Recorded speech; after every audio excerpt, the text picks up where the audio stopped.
La politique, et si les primaires suscitent bien des débats et des hypothèses au Parti socialiste, les Verts, ou plutôt Europe Écologie, les Verts vont devoir également gérer au mieux les candidatures des uns et des autres. Il y a, comme au PS, ceux qui se font désirer, comme Nicolas Hulot, et puis il y a ceux qui doivent convaincre, fédérer. C'est le cas d'Eva Joly, l'ex-magistrate est en campagne. Hélène Hugues, Arnaud Jacques et Bruno Giraudon. Passage obligé pour tout candidat à une élection, le monde agricole. Eva Joly n'y échappe pas. C'est un lieu important. Le lait, il n'arrive pas dans les cartons, quoi. Terrain difficile pour l'ancienne magistrate. À la ferme, comme dans l'usine de panneaux solaires, elle doit sans cesse faire la preuve de ses compétences écologistes. C'est tout du matériel allemand. C'est 100% allemand.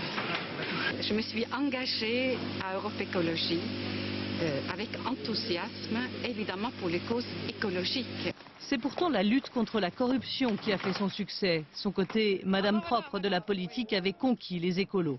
Mais voilà qu'apparaît un concurrent de taille. Nicolas Hulot réfléchit à sa candidature. Eva Joly peste. C'est le présentateur de Ushuaïa qui attire tout le regard.